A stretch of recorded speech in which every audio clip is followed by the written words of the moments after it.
Vamos lá para mais uma aula do projeto Gestor de Telecom.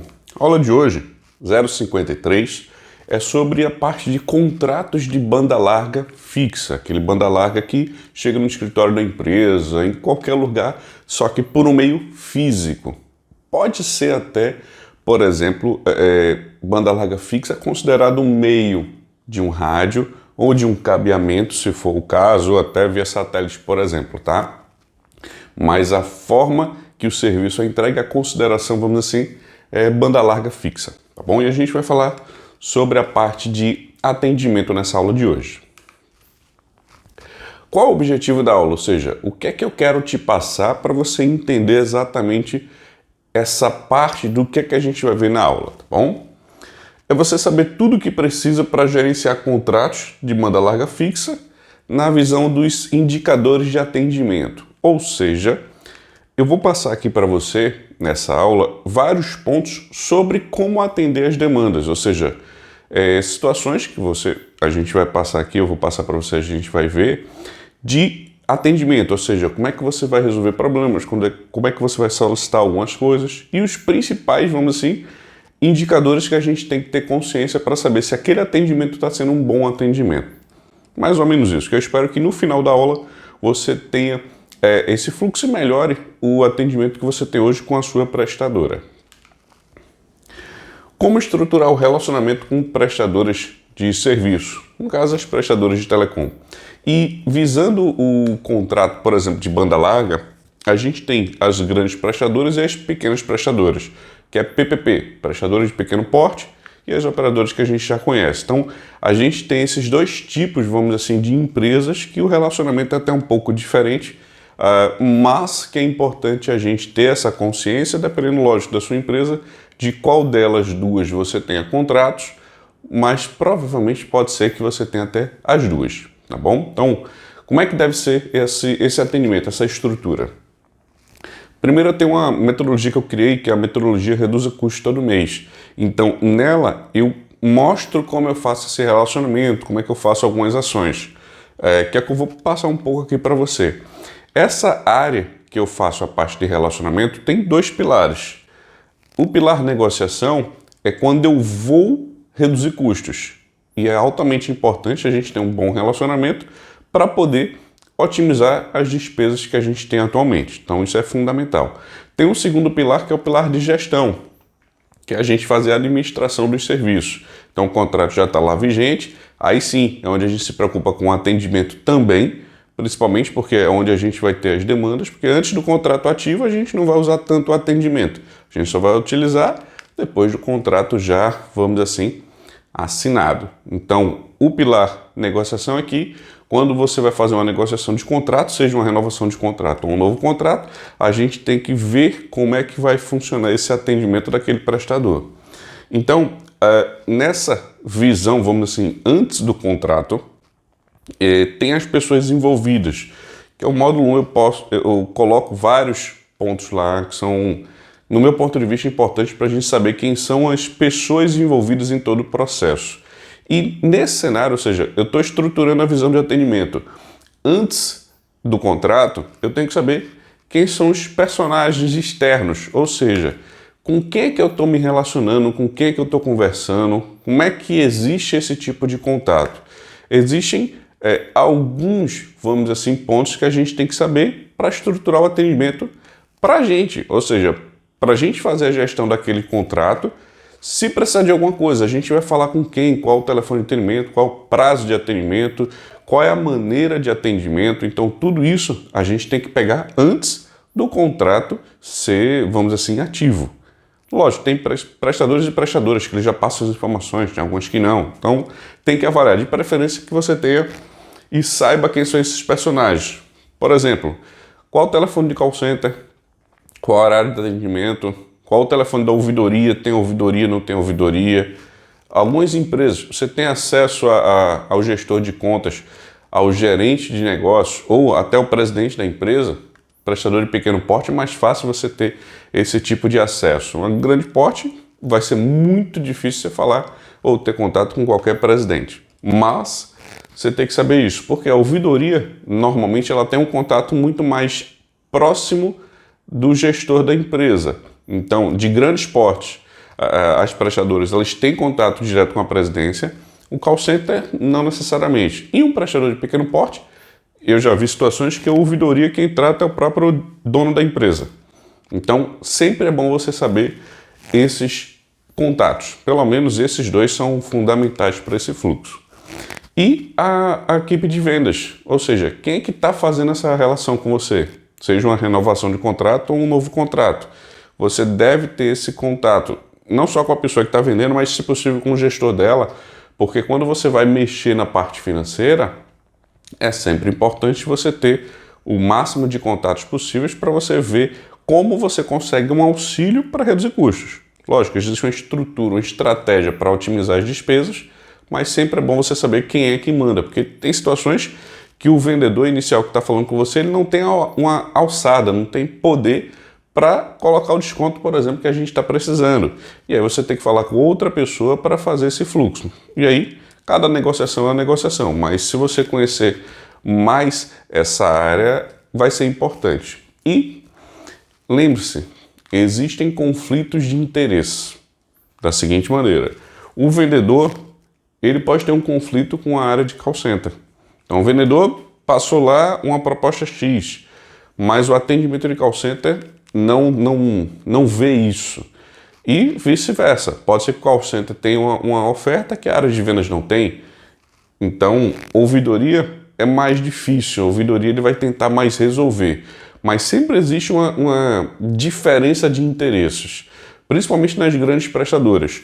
A área de vendas, ela quer vender.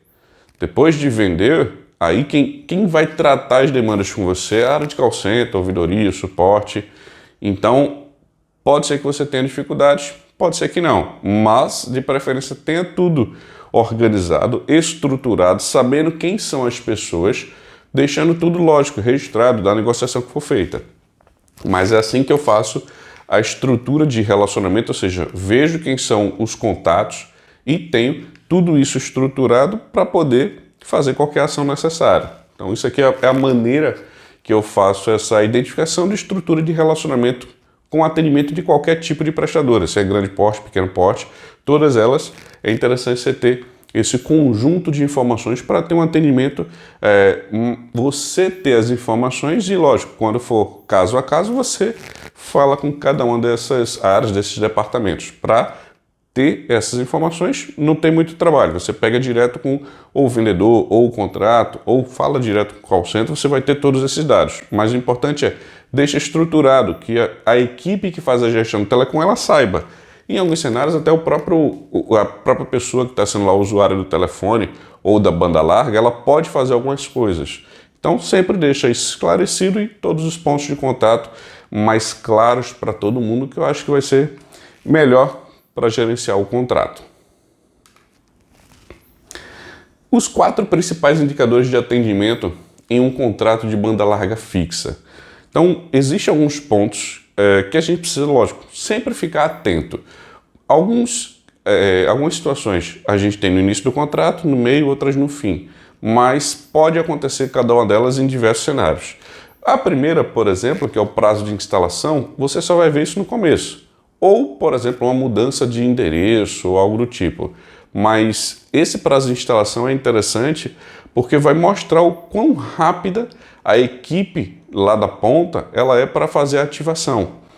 E lógico, existem empresas que têm muito mais velocidade de ativação e menos de resolução, ou seja, aconteceu um problema, vou ter que resolver, e vice-versa. Então não tem como a gente definir só por esse indicador que o serviço aqui vai ser ótimo. Não é bem só esse cenário, mas prazo de instalação é um ponto inicial, ou seja, você fez o contrato, você fez todo o processo e você vai ver o quão rápida ou como a equipe está preparada ou estruturada daquele prestador de telecom para fazer a ativação do serviço. Então é um ponto de indicador, ou seja, me diz que o atendimento lá vai ser bom ou se eu vou ter algum tipo de problema. O segundo é solicitações de reparo. Reparo nada mais é do que conserto. Aconteceu uma falha, aconteceu um defeito, tem algum problema e eu preciso que a prestadora resolva. Então, principalmente nos contratos de banda larga, repara o que praticamente você vai mais utilizar. Você não vai ligar para, eu quero saber as fidelizações. Não, porque banda larga fixa é só aquele contrato. Lógico, né? Dependendo dos contratos que você tem de internet, mas cada prestadora ela vai ter 1, 2 contratos com você. Lógico, dependendo do porte da empresa, do nível, mas é uma coisa menor. Comparada, por exemplo, um escritório, vou dar um exemplo aqui, de advocacia, de contabilidade, tem um link lá na internet, 2 ou 3, e telefonia móvel tem vários.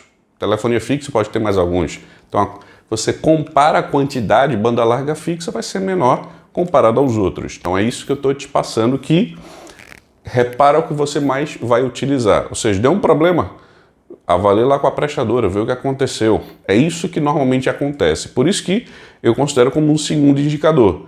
Eu comecei por aqui. Depois, o meu prazo de reparo é o que é mais importante. Então tem que sempre ficar ciente nesse prazo e ver se a prestadora está dentro do prazo, todas essas questões, porque você precisa utilizar o serviço. Se você está pagando por ele, é porque você quer. Então, deu problema? Tem que ter um tempo de reparo, um tempo de conserto adequado com as resoluções que existem hoje. Isso é o segundo indicador que eu acredito que esse é bem importante também. O terceiro é o tempo para falar com um atendente. Então, você tem prestadores que você pode fazer, por exemplo, tá? Uma solicitação de reparo, ou seja, que é uma reclamação, não está funcionando. Você pode fazer isso por um sistema. Eu já vi prestadores que utilizam isso. A Oi, por exemplo, tem um portal lá dela que você faz a consulta para ver se o serviço está funcionando, se não está funcionando. Ele faz uma detecção se tem falha ou não, por exemplo, antes do processo. E pode ser que você abra também a reclamação por lá. Ou você pode falar com o atendente. Em ambos os casos, você vai abrir uma demanda. Então, se você ligar para o call center, qual o tempo que você fala com uma pessoa? Ou, se você for utilizar o sistema, qual o tempo que você consegue ter lá a demanda registrada e passar para uma área de atendimento? Isso é o ponto-chave. Por quê? A maioria das questões que a gente tem com gestão de telecom, ou a gente responde ao usuário antes de falar com a prestadora, ou seja, sem precisar falar com eles, ou a gente recebe a demanda e a gente tem que falar com elas. E esse tempo que a gente vai passar para falar com o atendente ou para fazer alguma ação é produtividade. Então, no meu entender, o tempo para a gente fazer esse tipo de processo deve ser o mínimo possível. Então, é um indicador que eu acho que é interessante, porque a gente vai ganhar mais tempo abrindo a demanda se for necessário, pegando a informação, abrindo a reclamação e fazendo todo o processo funcionar. Então, acredito que esse é um ponto também importante que vai estar atrelado ao indicador de atendimento de qualquer prestador de telecom. E o quarto, pensando em banda larga, é que a gente tem um sistema, pelo menos deve ter, um sistema de medição da qualidade da banda larga. E aí tem prestador que oferece, tem prestador que não oferece. E aí você tem que avaliar. Mas todos devem oferecer um sistema, um software, que você faz a medição daquela conexão, daquela internet, vamos dizer assim, que está sendo oferecida. Você contratou, ok. Como é que ela vem? Então você tem que ter essa forma de medir a qualidade daquele serviço, independente de falar com alguém ou não. Você tem que ter um acesso a um sistema para fazer isso. Só que nem todo prestador de telecom, até onde eu vejo, ele oferece esse tipo de solução, tipo, iniciou o contrato, tem esse sistema aqui que você pode usar. Normalmente não é informado e alguns até nem tem isso tão claro. Aí você tem que avaliar o seu prestador se ele tem esse tipo de software. Porque o principal da banda larga fixa é ela funcionar. É o principal fator, senão você não compraria. Então é bom ter acesso a esse tipo de sistema para fazer as avaliações necessárias. Então saiba que esses são os 4 principais indicadores que eu considero um bom atendimento, porque a maioria das broncas é falha do serviço. E aí, como é que eu vou resolver isso? Praticamente esses 3 pontos de baixo fazem isso, lógico, e o atendimento de qualquer demanda. E o inicial é o prazo de instalação para a gente ter uma noção de velocidade, de como a equipe trabalha e funciona. Como deve ser o sistema de autoatendimento de uma prestadora de banda larga? Autoatendimento se entende, pelo menos eu entendo, e é por isso que eu estou te passando, que deve ser do call center, ou seja, da área de atendimento por telefone, que é o atendimento remoto. Normalmente, um serviço de banda larga fixa, você não vai ter acesso a uma loja. Alguns têm, outros não, mas pensando no PJ corporativo, a gente vai ter um consultor que visitou lá ou foi uma ação por telefone. E o importante é, como é que é o atendimento por telefone depois que eu tenho um serviço contratado? Porque antes disso, normalmente você fala com a área de vendas, que normalmente nas empresas você tem mais velocidade de resposta, pelo menos na maioria dos casos que eu vejo. Então aqui é o atendimento das demandas. Então no call center, ou seja, quando você liga, tem uma mensagem eletrônica, que é um robozinho. Isso é chamado de URA, unidade remota audível, se não me engano. Então essa mensagem eletrônica, você deve ter a opção de falar com o atendente em todas as opções. No início tem que estar lá, falar com o atendente. Se você apertou 1, 2, 3, 4, qualquer opção, dentro dela deve também ter a opção de falar com o atendente. Porque aí, na prática, tá, o que é que eu vejo? Isso é mais para prestadora do que para gente. Simples assim. Então, na maioria dos casos, eu já vou lá e clico, falar com o atendente. Por quê? O atendente que for falar com você, normalmente, tá? E aí, lógico, eu estou generalizando, não é sempre assim. Mas que é a mesma pessoa que fala de financeiro, que fala de suporte técnico, que fala de contas, é a mesma pessoa que você vai falar. Mas esse fluxo serve para o prestador saber por que você está falando, por que você está ligando. E, cara, pelo amor de Deus, clica no 9, fala com o atendente faz esse fluxo se for necessário. O meu raciocínio é mais ou menos esse. Porque aí a gente, consumidor, eu, você, gestor telecorrente, não perde tempo com isso. É alguns segundos, alguns minutos que não tem necessidade. E outros cenários sim precisa, porque se você botar problema de rede, vai dizer, faça tal teste, faça tal teste, faça tal teste, e que tem usuários que realmente precisam fazer isso. Mas por eu já conhecer os fluxos que existem, não vejo essa necessidade. Agora, tem prestador que, por ser de menor porte, uma pessoa, quando você clica lá financeiro, pode ser diferente de uma pessoa quando você clica lá em suporte técnico. Mas aí, para isso serve você entender como é que funciona o atendimento da prestadora. E se você está iniciando um relacionamento, ou até se você já tem um contrato, mas você não tem essa diferença, quando você ligar na próxima vez, pergunta. Se eu ligar e colocar a opção financeira, é uma pessoa diferente, ou suporte técnico, ou reclamação, ou é a sua mesma equipe, a sua mesma área? E aí você vai ter essa resposta. Normalmente vai ser, é a mesma área, senhor. Não vai mudar. Mas veja que todas as opções de atendimento devem ter falar com o atendente. Em alguns sistemas, sistema de acesso reservado, tá, do consumidor, ele deve ter uma opção lá de chat ou algumas coisas. Ou até um ticket, você abre um ticket, abre uma mensagem. Em alguns prestadores, pelo menos a maioria dos que eu já vi, mesmo de pequeno porte ou de grande porte, tenha lá alguma opção para você tentar falar com o atendimento. Mas vai de cada sistema, vai de cada caso ao caso. Então, sempre veja que você tem que ter a opção para falar com o atendente. E, se você tiver por telefone, o prazo, quando você clica lá, falar com o atendente, deve ser de até 20 segundos. Mas a gente sabe que na prática não é isso que acontece com a maioria das chamadas. Quando a gente clica lá, não necessariamente é 20 segundos. Eu já passei minutos e vários minutos e demora. Então, também varia no horário que você liga. Quando eu trabalhei no call center, em 2 call centers que eu trabalhei das prestadoras, que foi da TIM e da Claro, acontecia muito o período em que existem mais chamadas. Por exemplo, tá? Call center, normalmente as pessoas vão trabalhar lá e é um período de 6 horas. Então vamos lá, de meia-noite às 6, de 6 a meio-dia, de meio-dia às 18, de 18 às 24. Se você for dividir de 6 horas. Só que como existem picos maiores, então não é essa quantidade vamos dizer assim, de períodos. Tem uma pessoa que entra de 10 horas, tem outra pessoa que entra de 11, tem outra pessoa que entra de 2 da tarde. Porque o horário que as demandas são recebidas, ou seja, de ligações, é que vai fazer com que eu tenha mais pessoas naquele horário ou menos pessoas. E pelo que eu vi, pelo menos quando eu estava trabalhando, no horário da tarde existem muitos contatos e antes do final da manhã também, pelo menos antigamente, né? Porque eu sei lá quanto tempo, já devo ter saído do call center há uns 6, 7, 8 anos, alguma coisa do tipo. Não me recordo agora de cabeça quanto tempo, mas faz um tempinho. Então, esse horário é o que impacta a gente fazer ou receber o contato, mas que quando a gente liga, o tempo de atendimento pode ser menor. Então, se você ligar, por exemplo, tá? Até 6 horas da manhã, normalmente é uma equipe da madrugada. Não tem ninguém entrando de 1 a 2 da manhã. É o pessoal que entrou de meia-noite e vai até 6 horas. Ele pega essa demanda. Então é uma equipe. De 6 da manhã, eu acho que 7 começa a entrar. Tem, lógico, varia de cada prestador, tá? Isso eu estou dizendo de grandes prestadores que o atendimento é de 24 horas. Então tem esse fluxo. Então tem que ter alguém lá para atender a demanda.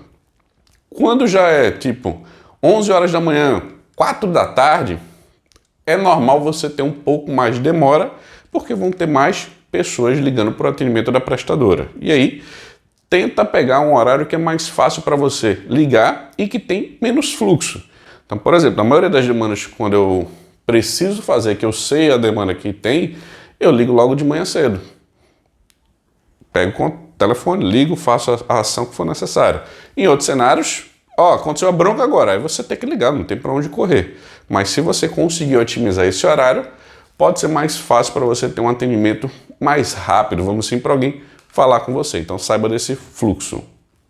E existe o atendimento que são nas mídias não oficiais e nas mídias oficiais. Pela regulamentação da Anatel, atendimento em outros locais além dos oficiais não tem regulação.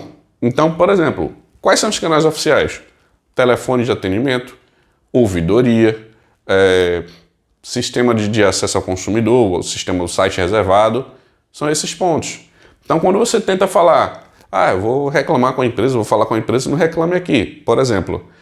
E existiu já ações das prestadoras lá, mas hoje em dia as grandes prestadoras elas não respondem, porque não é um canal oficial. E se ela fosse responder todas as demandas de lá, ela teria que investir mais em pessoas para fazer esse atendimento, que eu acho que seria a melhor opção, que é você tratar as reclamações. Mas eles viram que o gasto, que o investimento para fazer isso ia ser muito alto, já que eles têm um atendimento de outra forma. E não, nesse momento, pelo menos enquanto eu estou fazendo esse vídeo, eles não estão mais fazendo isso há um bom tempo. E eu acredito que eles não vão fazer. Então, é um canal não oficial, que você pode reclamar lá, mas normalmente você não vai ter uma resposta. Já os prestadores de pequeno porte, eles têm um atendimento, pelo menos eu vejo alguns que têm reclamações lá no Reclama Aqui e que eles respondem. Só para você ter ideia de diferença. Um outro canal não oficial, Instagram, Facebook, YouTube, por aí vai. Ou seja, qualquer canal que não seja o oficial da prestadora receber aquele contato, aquela reclamação. Eles normalmente não tratam, não respondem. Porque eles veem, no caso, a visão da prestadora é que não tem necessidade daquilo, porque o consumidor ele deve fazer contato. Só que eu já conversei com várias pessoas que fazem esse tipo de reclamação por esses canais e o objetivo deles é, eu vou botar aqui, eu quero que alguém resolva. Não necessariamente ele nem ligou para o atendimento. Então, minha visão como gestor de telecom, entendo as pessoas que fazem isso, mas eu acho que existem outros canais que a gente pode fazer. Se não conseguiu a tratativa, aí tudo bem, mas existe a Anatel, existe Procon, existem meios que você pode fazer sem necessariamente se colocar numa exposição. Pelo menos eu prefiro fazer dessa forma. Tem pessoas que preferem o contrário, mas o meu fluxo de atendimento eu prefiro os meios oficiais, que eu tenho lá um protocolo de atendimento, tenho dizendo lá com quem eu falei, quando eu falei, eu tenho a possibilidade de uma gravação da chamada, eu tenho meios que, se eu precisar ir para um local, vamos assim, extrajudicial, ou seja, preciso abrir um processo, preciso ir no Procon, eu tenho argumentos, eu tenho provas do que eu fiz, do que aconteceu e que eu falei com a prestadora, ou seja, eu fiz a minha parte. Eu oriento a todo mundo fazer dessa maneira, mas cada um é cada um faz da sua forma. Eu só acho que isso aqui, como indicador de atendimento, que a gente tem que ter acesso ao sistema de atendimento para reclamar. É essa maneira que eu acho que é o mais efetivo para a gente ter a reclamação atendida, tá bom? Então fica ciente que essas são algumas das informações que é interessante a gente saber do prestador de banda larga, tá bom? E esse atendimento, como é que ele deve ser feito. O prazo para atendimento é uma solicitação de reparo, ou seja, conserto. Reparo nada mais é do que tem essa bolinha aqui, ela quebrou, eu vou levar para um lugar para ela ser consertada. E a banda larga não é quebrada. Ou aconteceu algum rompimento, alguma falha, algum defeito, algum problema para que aquele serviço fosse interrompido. E aí, o que é que acontece? Alguém avisa, ó, a internet caiu, ou você vê isso, e você tem que iniciar um processo de reparo. Esse é o fluxo que deve acontecer, tá? E todas as demandas, ou seja, você abrir um protocolo, abrir uma reclamação, elas têm um prazo de atendimento de 24 horas. Então, o contrato de banda larga por si, ele tem esse prazo máximo. E lógico que as prestadoras querem atender isso no menor tempo possível, porque existe o tempo de disponibilidade também. Quase que não sai. Então, esse é o prazo normal. A gente abriu, por exemplo, eu abri um protocolo de reparo agora, vamos supor que eu estou de manhã, até amanhã do outro dia, é um prazo que eles têm. Ou eu abri de tarde, no outro dia até o final da tarde. Isso, preste também atenção. Uma coisa é eu ligar, ó senhor, tem a disponibilidade aqui para, vamos supor, hoje é segunda, deu esse problema, para quarta-feira. Pode ser feito o agendamento? E aí a maioria das pessoas diz, não, tudo bem, pode. Por quê? Existe o prazo máximo de 24 horas, mas se a gente como consumidor aceitar um prazo maior, eles podem fazer, tá? Porque a gente aceitou. Se você disser, não, eu só quero porque existe o prazo da regulamentação da Anatel, que eu tenho que ser atendido em até 24 horas. E aí eles têm que dar um jeito. Na prática é isso que acontece. Porém, na prática não, né? Na teoria. Na prática, nem sempre isso é atendido. Ou seja, por mais que eu tenha lá o prazo de 24 horas, não necessariamente a pessoa aparece lá dentro desse prazo. A maioria das demandas, pelo menos que acontecem comigo, estão dentro do prazo. Pode que uma ou outra, de vez em quando, foge a esse patamar que a gente vai lá e puxa a orelha do prestador, ó, isso aqui não foi atendido, vai lá. E aí a gente tem essa tratativa, mas a maioria das demandas tem esse atendimento, tá bom? Então fica ciente no prazo. E esse prazo começa a valer quando a gente fala para a prestadora, ou seja, ele recebeu aquela reclamação, aí começa a valer o prazo. Exceto quando ele já recebeu de outro prestador, ele já sabe. Aí, normalmente a equipe até já está trabalhando, mas para a gente como consumidor, o prazo começa a contar quando a gente passa para eles, tá bom? E qual é a vantagem? Que a gente tem o histórico das ações. A gente pode falar, ó, ligar e consultar, como é que está a situação?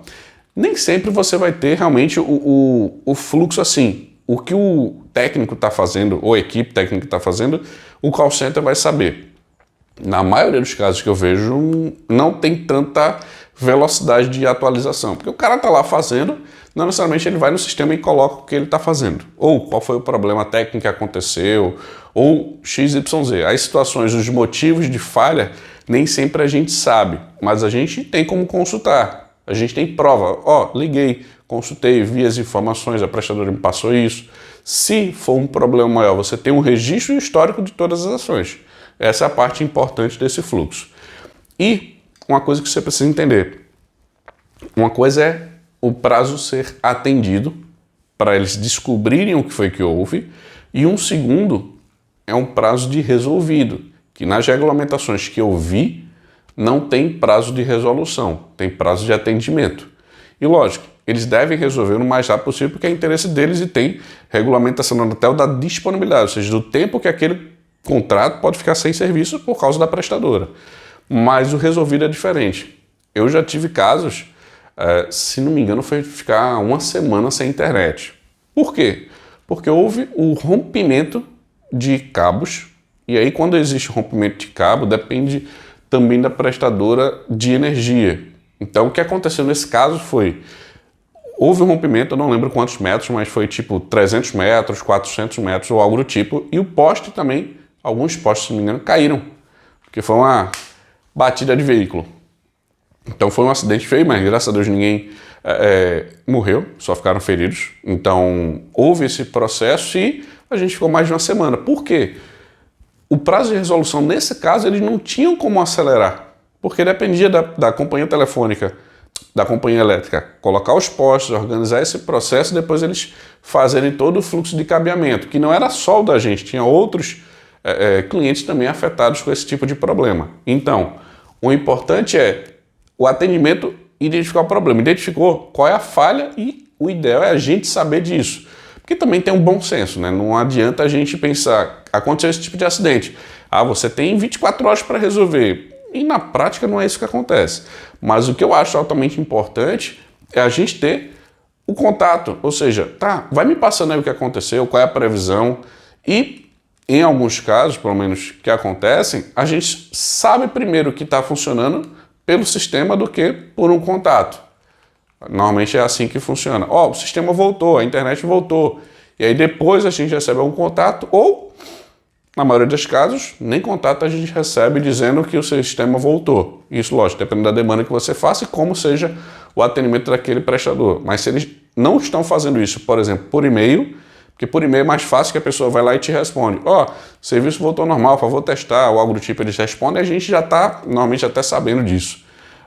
Mas cada atendimento é um, e o importante é você saber que existe esse prazo de 24 horas, mas que atendido é diferente de resolvido. O importante é você saber, pelo menos passar para o prestador o mais rápido possível e aguardar a identificação do problema, porque a maioria das questões são resolvidas até abaixo desse prazo de 24 horas. Normalmente, em algumas horas, a gente tem a resolução do problema, a não ser que precise de uma visita técnica ou algo do tipo, que aí eles têm que acelerar esse fluxo e o tempo de visita, né? Mas saiba quais são os nossos direitos, vamos dizer assim, como é que normalmente acontece esse prazo de atendimento de uma solicitação de reparo.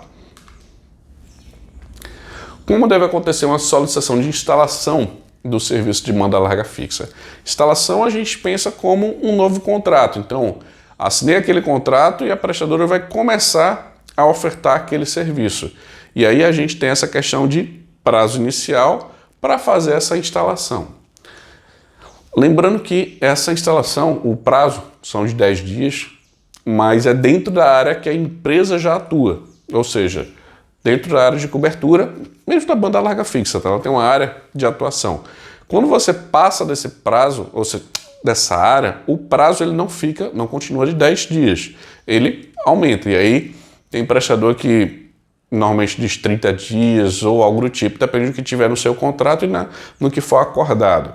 Alguns prestadores eles podem cobrar um valor para fazer essa extensão da área deles, porque só vai atender você ou tem alguma outra demanda, e tem outras variações. Mas aqui a gente vai considerar dentro da área de cobertura, tá? E com as condições técnicas aptas para poder fazer o serviço.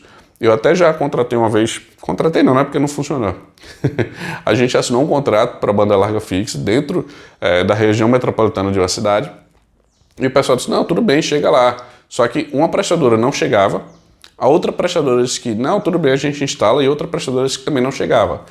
E quando essa prestadora disse que sim, a gente, tudo bem, vai fazer o processo. Ele não conseguiu passar, vamos dizer, o cabeamento na estrutura do edifício. E eu disse, tá, é só chamar um técnico que consiga fazer isso, porque a área técnica da empresa, ou seja, a área de TI, ele viu lá a tubulação e tinha espaço, só que o técnico da prestadora teria que fazer um certo esforço, ou seja, trabalhar para passar esse cabo dessa prestadora da maneira que coubesse no local. E o técnico, ao meu ver, vamos dizer, na visão, ele não quis fazer esse esforço.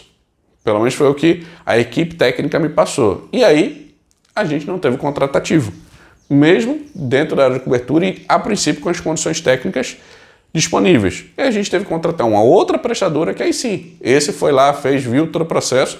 Eles tiveram um certo esforço para fazer o fluxo, mas fizeram e ativaram o serviço.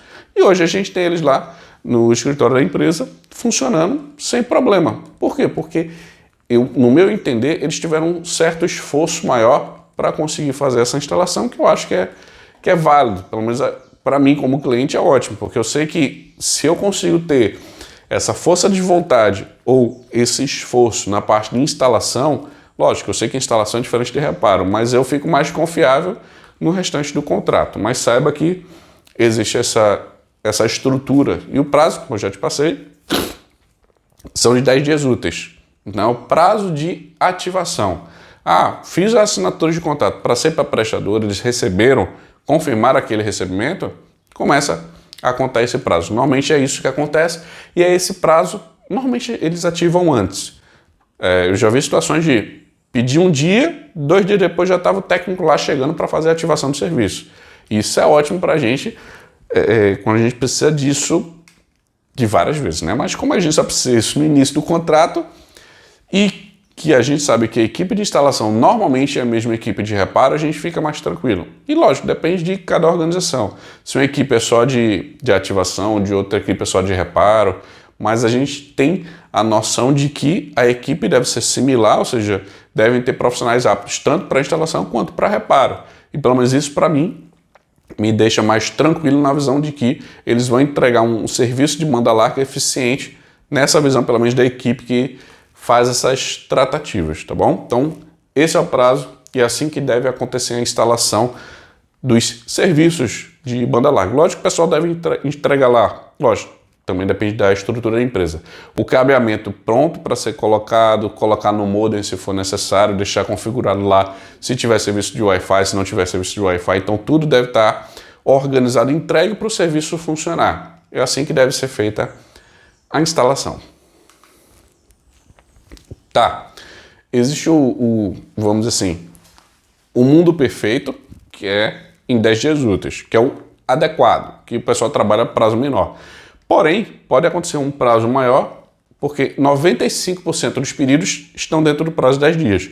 E a Anatel ela permite que 5% de todos os pedidos que existem daquele prestador, eles passem esse prazo de 10 dias. E aí existe a avaliação interna. Eu não posso te dizer exatamente em quantas reclamações podem existir nisso, mas que, no meu ver, são poucas as situações que acontecem, pelo menos nos contratos que eu gerencio. Pode ser que você veja algum prazo maior, mas depende do problema, o que é que está acontecendo, a equipe está reduzida, ou seja, qual é a bronca que está acontecendo para aquele contrato não ter sido ativado dentro do prazo de 10 dias. Mas é sempre conversando com a prestadora para você entender. Porém, na maioria dos casos, até 10 dias úteis, a ativação ela deve ser feita. Você sabia que deve ter acesso a um sistema para medir a qualidade de banda larga? E eu confesso que nem eu, antes de dar uma revisada nesses conceitos, eu sabia disso. Eu sabia que existem sistemas de medição, a gente vai no Google, teste de velocidade ou acessa um site específico, você vai lá e testa a velocidade. Ou seja, velocidade que você considera como qualidade. É o que a gente acha que ter velocidade é o que dá qualidade. Mas não é só isso. Tem alguns fatores também que podem ajudar ou atrapalhar. Por exemplo, eu tenho uma velocidade contratada. Então, qual é a velocidade que eu estou trafegando? É X. Isso mandando dados para a internet ou baixando dados da internet. Upload, mandando. Download, recebendo. Só para você entender a diferença, caso você não saiba. Isso é uma diferença entre os dois meios. Ou seja, entre as duas formas de ou eu envio ou eu recebo. Além disso, tem a demora para receber ou para mandar essas informações, que a gente chama de latência. E outra coisa é, por exemplo, a perda de informações ou perda de pacote. Tipo, mandei 10, mas só foram entregues 8. Mandei 10 pacotes de dados, só foram entregues 5. A gente só sabe disso, tá? No sistema. E lógico, existem formas de medir isso, mas considerando que você não é da área de TI, vai ficar difícil eu te explicar. Se você for da área de TI, você sabe que tem outras formas de comando que a gente consegue consultar esses dados. Mas, para um gestor de telecom que não seja da área de TI, você tem que saber que existe isso aqui e também um cara de TI, ou uma mulher de TI, precisa saber que existe essa ferramenta. Então, o ideal é, fala com o seu prestador de telecom, pergunta para ele, qual é o sistema que eu consigo medir a qualidade dos seus serviços? Como é que eu faço isso? E ele vai te dar essa informação, essa orientação, porque vai ter mais uma ferramenta de consulta que eu acho que pode ser importante, pode ser necessária para você avaliar essa qualidade do serviço que está sendo oferecido, tá bom? Então, ela serve para medir a qualidade da conexão. Quais são os dados que a gente precisa ver nesse sistema? Isso aí é regulado pela Anatel, tá? Existe uma regulamentação lá que dá essas informações e o que deve ter no mínimo de dados, de informações lá. Então, para você ter ideia, data e hora da medição, ou seja, eu estou fazendo esse teste quando? Medição é teste, é igual. Qual a localização, ou seja, pode ser que ele dê o IP ou a região. Eu acho que ele deve dar o IP, tá? Mas depende de cada prestador, mas ele tem que dizer lá a localização. Além disso, velocidade que você fez a consulta, ou seja, instantânea, qual a velocidade que está lá, a latência, que é essa demora na solicitação, tá? Tem bidirecional, como eu te falei, indo e voltando, upload e download, e a variação se existir. Então você fez um teste, uma medição, daqui a alguns minutos você faz outra medição, ou daqui a algumas horas você faz outra medição, no outro dia você faz a medição. Então você deve ter esses dados e você tem como consultar. E além disso, a taxa de perda de pacote, que é exatamente o que eu te expliquei no início dessa parte. Ou seja, mandei, só para você entender, tentar explicar um pouco mais fácil. Imagina que você coloca lá no navegador da internet, www.google.com.br. Esse google.com.br, imagine que são dados. Lógico, eu não vou te dar exato não, agora de em quantos dados eles são partidos para você mandar essa informação. Mas vamos supor, você digitou isso tudo, ele divida esse conteúdo em 5 e ele manda para a internet, ou seja, ele vai mandar para um lugar para ele transferir esse nome em um número. Esse número é um número que a gente chama de IP, onde estão as informações que você vai acessar o site do Google. E na internet ele deve devolver para você, ou seja, você deve receber a página do Google no seu computador. Só que isso é feito muito rápido. Você coloca lá o site, ele transfere isso de nome para número, descobre qual é o servidor que tem as informações, devolve para você e abre na sua tela. Só para você entender o que é que acontece. E nesse fluxo, ou seja, essa questão de perda de pacote imagine que tem lá um campo, Google tem 5 pacotes. Mandou 5, só que perdeu 2. Ele não vai te entregar toda a informação correta. Normalmente você vai precisar apertar de novo, enter de novo, até ele mandar os 5 e voltar os 5. Lógico que existem tecnologias que eles já sabem de algumas informações e já te adiantam o conteúdo, mas considerando um fluxo normal, e lógico, existem protocolos e protocolos de comunicação que eles fazem com que essa informação perdida ela não seja tão perdida. E aí, se eu for te explicar que a área de TI, a aula vai longe. Mas entenda isso, que existe essa perda de pacote. Algumas perdas são aceitáveis, que você não perde tanta informação, porque a forma de como aqueles dados foram colocados você não vai perder os dados, mas ele vai demorar mais um pouco para trazer aquela informação para você. Então essa perda de pacote é importante. E o que pode acontecer, que eu já vi situações, ele diz que está com internet, a latência, ele diz que está um pouco alta e a perda de pacote é 100%. Ou seja, você não está com internet na prática, você está mandando as informações, mas elas não estão voltando.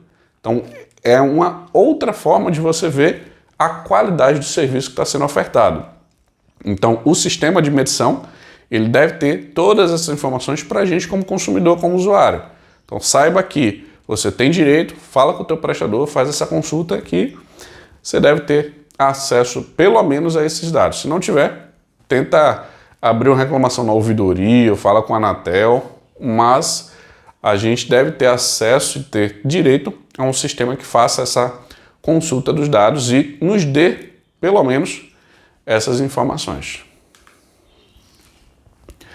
Como deve ser o atendimento telefônico de uma prestadora de pequeno porte? Existe o atendimento, lógico, da maioria das empresas hoje que a gente tem no Brasil, tem um atendimento, tem regras de cada setor. Na área de telecom, você tem uma diferença de atendimento das grandes prestadoras e das pequenas prestadoras. Normalmente você vai ver pequena prestadora como um prestador de serviço de banda larga fixa. E aí seja uma internet via fibra ótica, via rádio, em algumas situações até via satélite você encontra uma prestadora de pequeno porte. Mas o importante é prestador de pequeno porte, existem algumas regras. E uma delas é que o atendimento, o horário mínimo é que seja das 8 da manhã às 20 horas. E aí tem situações em que o consumidor ele pode precisar de um atendimento depois. E aí, como é que funciona? Se a prestadora só tem esse atendimento, você só vai conseguir fazer isso quando for o horário de início do trabalho. Não tem para onde correr. Mas existem outras prestadoras que eles não atendem apenas no horário mínimo. Eles têm um atendimento de 24 horas. Ou eles fazem um atendimento via e-mail, ou tem uma equipe de suporte para os serviços. E aí, quando você vai contratar o seu prestador, é interessante e importante você saber dessas informações, porque aqui são em dias úteis. E aí, se a tua internet lá falhar dia de sábado e domingo na empresa, o que é que vai acontecer? Então você tem que saber qual serviço está sendo contratado e o horário de atendimento, todas as demandas.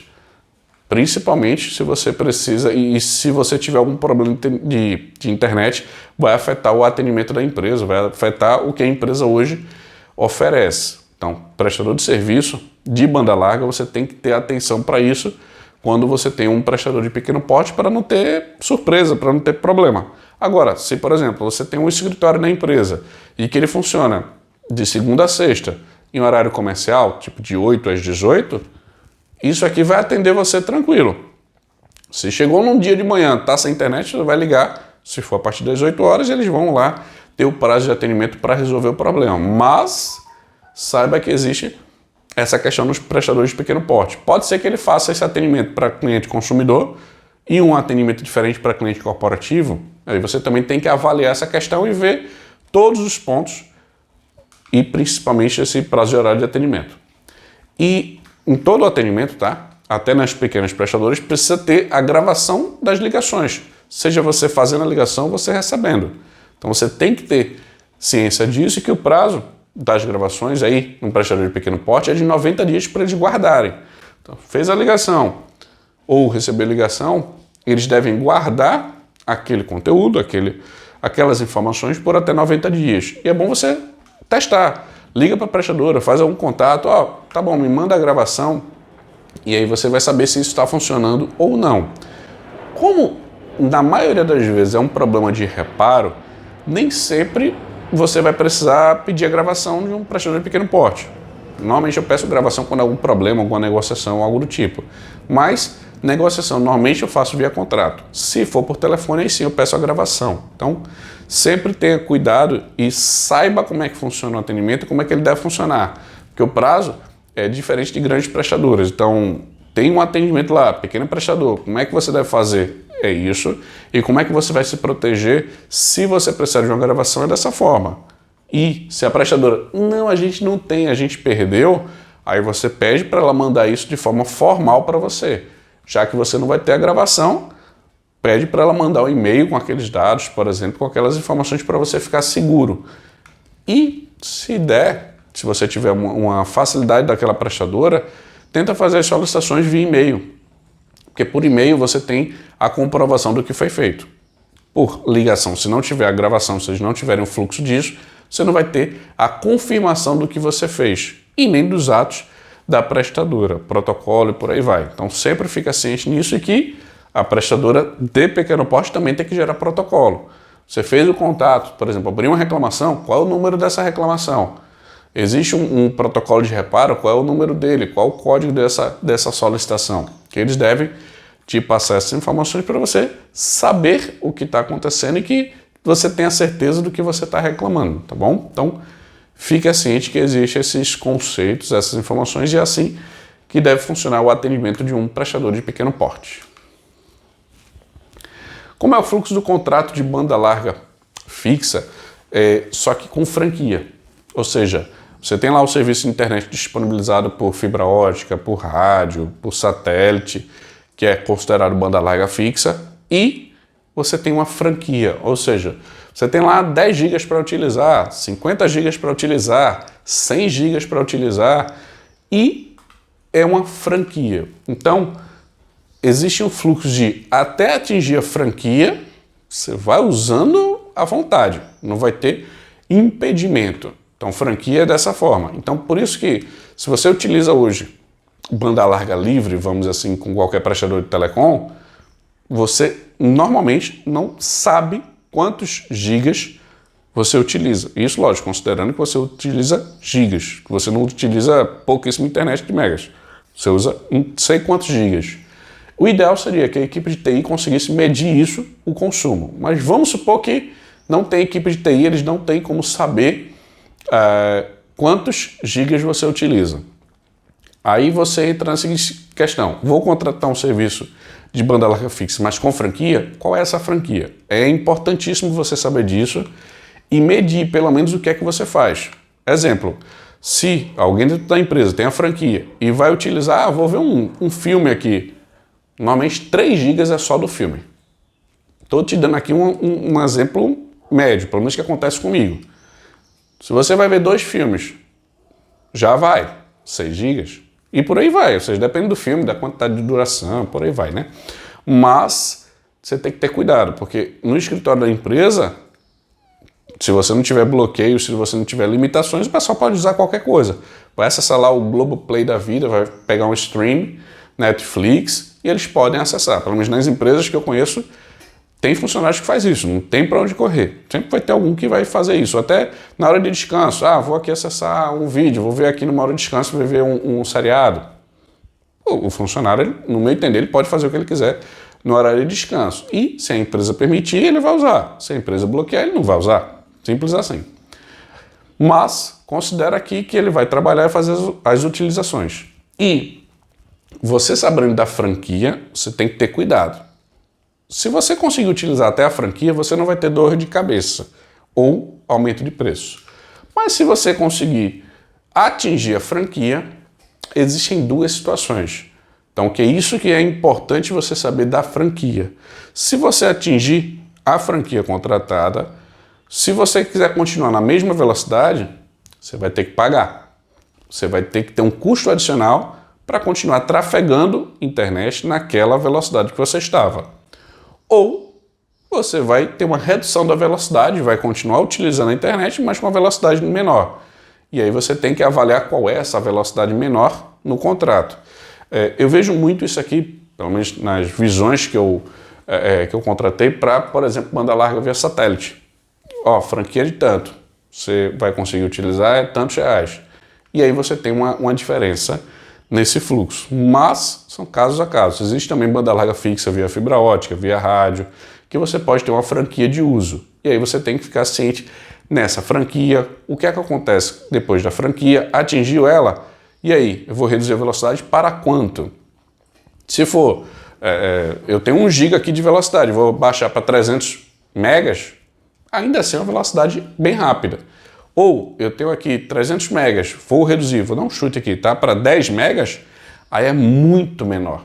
E aí você tem que avaliar o contrato, como é que ele funciona e deixar ele da melhor forma para a sua empresa, para a sua organização. Porque quando a gente vê um contrato de franquia, a gente também tem que ver qualidade de serviço e valor financeiro. Porque não adianta a gente contratar o serviço desse e ter que gastar mais dinheiro, ou se brincar até o dobro do valor da internet, porque está ultrapassando a franquia. Então isso aí você tem que sempre avaliar antes de fazer a contratação, mas se já tiver contratado, você provavelmente já deve saber disso, mas de preferência organize sempre o contrato para visualizar esse tipo de situação. E você deve ter também acesso a um sistema para consulta do consumo, ou seja, eu estou lá com a franquia, eu tenho que consultar em tempo real, tipo, usei agora, ele deve estar mostrando lá que você usou X megas, X gigas, o que for que você utilizar lá, ele deve informar. Eu não sei se ele conta na mesma velocidade que você está consultando, tá? Você consultou, ele vai dar lá o valor. Depois consultou de novo, ele deve dar o valor. Normalmente, dependendo do sistema que funcione, mas creio que seja assim. Usou, vai ter lá aquela informação para você ter certeza do que está sendo consumido, do que está sendo trafegado. E é importante você saber disso quando tem um contrato de banda larga com alguma franquia. Agora, se a franquia está lá no céu, mas você não se preocupa tanto. Mas, se possível, sempre avalie qual está sendo o consumo mensal, mesmo que você não atinja a franquia, porque depois você vai precisar reduzir custo, né? Então você reduz a franquia, que pode ser mais interessante também quando você vê esse tipo de situação acontecendo, tá bom? Como eu faço as tratativas de reclamações, solicitações e informações de um prestador, visando um prestador de banda larga, tá?